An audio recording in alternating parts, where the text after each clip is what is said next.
হস্তি, হ্যাঁ আচ্ছা, হ্যাঁ ঘাস এদের শরীরে ঘাও হয়ে যায় না?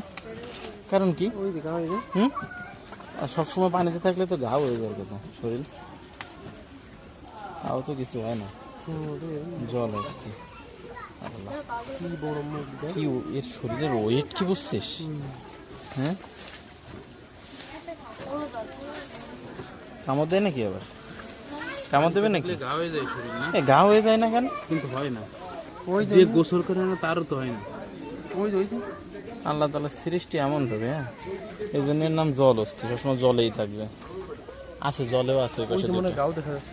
হ্যাঁ হ্যাঁ, তাই তো। আবার ঘাস খাচ্ছে, দাঁত দেখছি অনেক, দাঁত দেখছি কেমন, ওরে আল্লাহ। ওই দেখ, ওই যে ওইটা দাঁত দেখ, দেখছিস? দাঁত মাঝে না, মানে এই কারণে এই মাঝারির মতো দাঁত। তোর গেলেও গন্ধ করছে।